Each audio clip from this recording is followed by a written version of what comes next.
Assalamualaikum warahmatullahi wabarakatuh.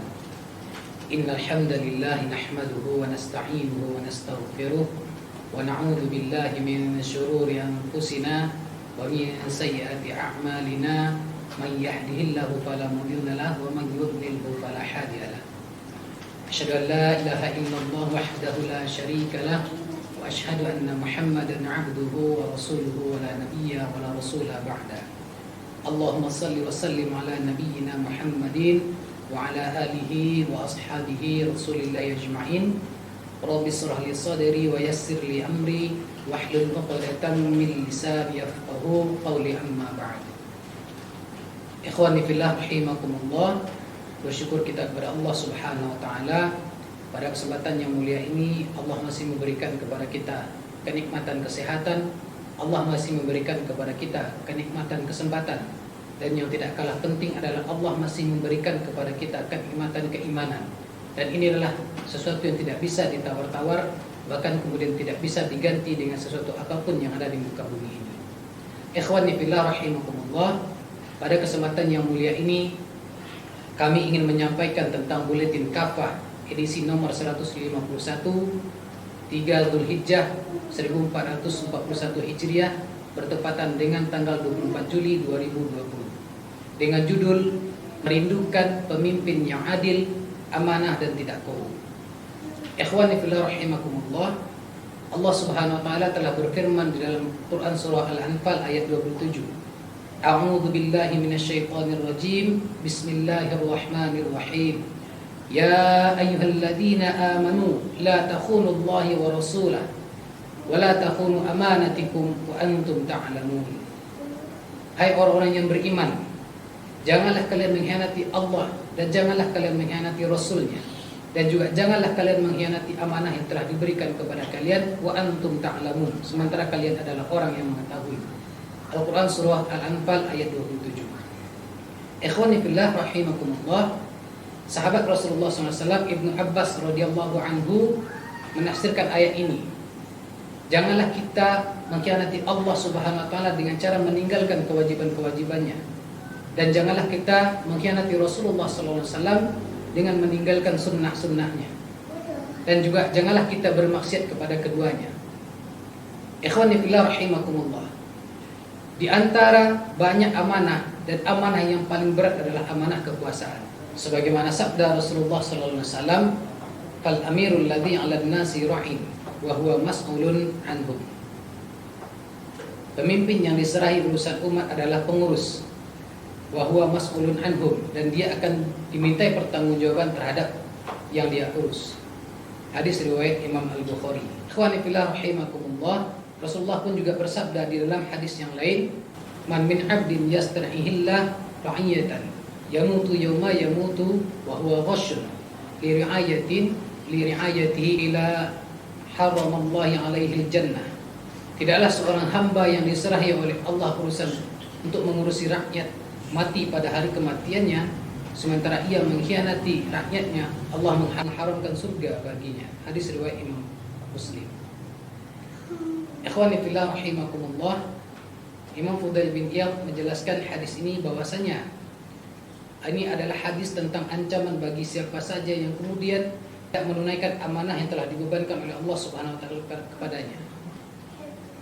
Beberapa di antara bentuk pengkhianatan yang bisa dilakukan di antaranya adalah, pertama, tidak memberikan keadilan kepada rakyatnya, kemudian tidak menjalankan hukum-hukum Allah Subhanahu wa taala, kemudian juga tidak menegakkan keadilan di tengah-tengah mereka, kemudian tidak melaksanakan jihad dalam rangka meninggikan kalimat-kalimat Allah Subhanahu wa taala. Di dalam sistem kekhilafahan telah memberikan contoh kepada kita dan telah melahirkan banyak pemimpin-pemimpin yang amanah, pemimpin-pemimpin yang adil, bahkan pemimpin-pemimpin yang tidak korup. Ketika kita melihat sirah, ketika kita melihat sejarah, di mana salah satu contohnya Khalifah Abu Bakar As-Siddiq adalah salah seorang khalifah yang adil, khalifah yang lemah lembut, bahkan kemudian juga sekaligus khalifah yang tegas. Tatkala di mana sebagian kaum muslimin enggan untuk membayarkan zakat, maka kemudian Abu Bakar As-Siddiq radhiyallahu an mengutus kaum muslimin untuk memerangi mereka. Ini dilakukan dalam rangka bagaimana menjadikan posisi khalifah, pemimpin berwibawa di tengah-tengah masyarakat, walaupun resikonya adalah perang. Begitu juga dengan Khalifah Umar Al-Khattab, di mana Khalifah Umar bin Khattab juga terkenal sebagai khalifah yang tegas, khalifah yang lembut, khalifah yang sangat adil, bahkan juga terkenal dengan khalifah yang zuhud. Di mana kemudian tatkala Khalifah Umar bin Khattab ketika mengangkat para pejabat-pejabatnya, Khalifah Umar bin Khattab pun juga mengecek harta-harta yang dimiliki oleh pejabatnya, sehingga tidak terjadi kemudian penambahan-penambahan harta yang di luar sesuatu yang wajar yang dilakukan oleh para pejabat. Inilah gaya kepemimpinan Umar bin Khattab. Ikhwani fillah rahimakumullah. Tidak hanya itu, bahkan ada pejabat khalifah pun juga pernah mencontohkan kepada kita. Sebut Qadi Shuraih, di mana ketika terjadi persengketaan antara Imam Ali bin Abi Thalib dengan salah seorang laki-laki Yahudi berkenaan dengan baju besi. Tatkala perang Jamal, baju besi Imam Ali bin Abi Thalib tertinggal kemudian didapati oleh seorang laki-laki Yahudi. Kemudian ketika Ali bin Abi Thalib melihat baju besinya berada pada seorang laki-laki Yahudi, kemudian Ali bin Abi Thalib melaporkan kepada hakim. Kemudian mereka bersepakat dan Ali bin Abi Thalib kemudian menghadirkan saksi di antara budaknya, kemudian juga dengan anaknya Ali bin Abi Thalib. Namun Qadi Shuraih menolaknya. Ketika terjadi proses persidangan, maka kemudian Qadi Shuraih justru malah memenangkan laki-laki Yahudi tadi. Karena pembuktian dilakukan oleh Imam Ali bin Abi Thalib berasal daripada anaknya dan kemudian orang-orang terdekatnya. Maka kemudian hakim memutuskan bahwasannya baju besi itu adalah menjadi milik laki-laki Yahudi tadi. Setelah diputuskan oleh hakim Qadi Shuraih, maka kemudian Ali bin Abi Thalib pun mengatakan bahwasanya itu adalah baju dia. Melihat proses peradilan seperti ini, maka kemudian laki-laki Yahudi kemudian tercengang, bahkan kemudian sampai dia bersyahadat dan masuk Islam. Mendengar itu dan melihat itu, maka Ali bin Abi Thalib kemudian memberikan baju besi itu kepada laki-laki Yahudi tadi. Ini adalah salah satu contoh amanah yang dilakukan oleh salah seorang pejabat khalifah. Ikhwani fillah rahimakumullah. Begitu juga dengan pemimpin-pemimpin terdahulu. Bahkan mereka pun juga enggan untuk mengambil harta-harta yang bukan menjadi milik mereka. Dalam hal ini juga bisa kita lihat bagaimana Khalifah Umar bin Khattab tatkala mendapatkan hadiah wangian kasturi yang diberikan oleh penguasa Bahrain. Kemudian Umar bin Khattab menyampaikan kepada para sahabat siapa yang kemudian mau untuk membagi-bagikan dan menimbang parfum kasturi yang diberikan oleh penguasa Bahrain tadi. Kemudian istrinya Umar bin Khattab, Atikah radhiyallahu anha, mengambil peran itu, namun Umar bin Khattab melarangnya. Karena Umar bin Khattab khawatir nanti ada parfum yang terhirup oleh istrinya, kemudian itu dianggap oleh Umar bin Khattab dia sudah mengambil yang bukan menjadi haknya. Ini adalah salah satu contoh karakter pemimpin yang kemudian sangat berhati-hati agar dia tidak memakan hak yang bukan menjadi miliknya. Ikhwani fillah rahimakumullah. Khalifah Umar bin Khattab pun pernah mencontohkan kepada kita bagaimana kemudian pemimpin itu amanah dalam menjalankan kepemimpinannya sehingga tidak terjadi nepotisme, di mana ketika ada gubernur Amr bin Al-As menghukum anak Umar bin Khattab yaitu Abdurrahman bin Umar yang kemudian ketahuan untuk menengguk arak. Maka kemudian Amr bin Al-As menghukum Abdurrahman bin Umar di rumahnya. Kemudian Umar bin Khattab mengetahui tentang berita ini, maka kemudian Umar bin Khattab marah karena beliau menganggap ada perlakuan istimewa yang diberikan oleh Amr bin Al-As kepada anaknya. Sementara Umar bin Khattab mengetahui bahwasanya amanahnya adalah sangat penting dan sangat berat pertanggungjawabannya di sisi Allah Subhanahu wa taala. Maka kemudian Umar marah kepada Amr bin Al-As, "Kenapa engkau mengeksekusi Abdurrahman bin Umar di rumah sementara yang kaum muslimin yang lain dilaksanakan di lapangan?" Maka kemudian ketika Umar marah, Amr bin Al-As menghukum Abdurrahman bin Umar di lapangan yang disaksikan oleh khalayak ramai. Umar bin Khattab mencontohkan kepada kaum muslimin bagaimana amanah di dalam mengemban amanah kepemimpinan ini.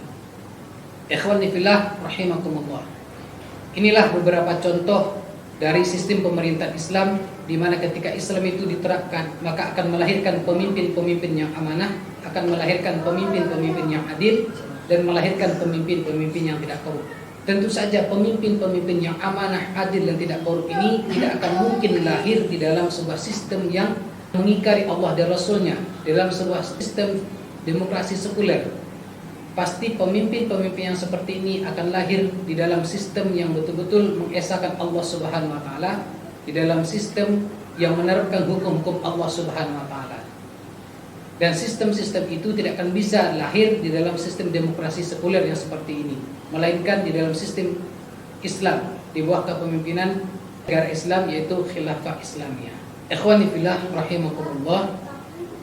Itulah beberapa tadi penyampaian berkenaan dengan Buletin Kafah edisi nomor 151 3 Dzulhijjah 1441 Hijriah dengan tema merindukan pemimpin yang adil, amanah dan tidak korup.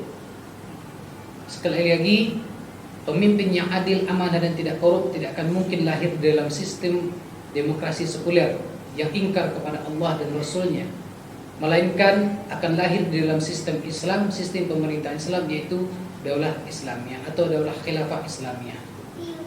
Ikhwani fillah rahimakumullah, demikianlah yang bisa kami sampaikan pada kesempatan yang mulia ini. Mudah-mudahan ini bisa kita ambil hikmah dan ibrahnya. Kemudian mudah-mudahan ke depan tidak akan lama lagi akan lahir pemimpin-pemimpin yang amanah yang berada di jalan Allah Subhanahu wa taala. Demikian yang bisa dapat kami sampaikan. Syukran ala kulli ikhtimamikum, afwan ala kulli khata, wa akhiran wabillahi taufiq wal hidayah. Wassalamualaikum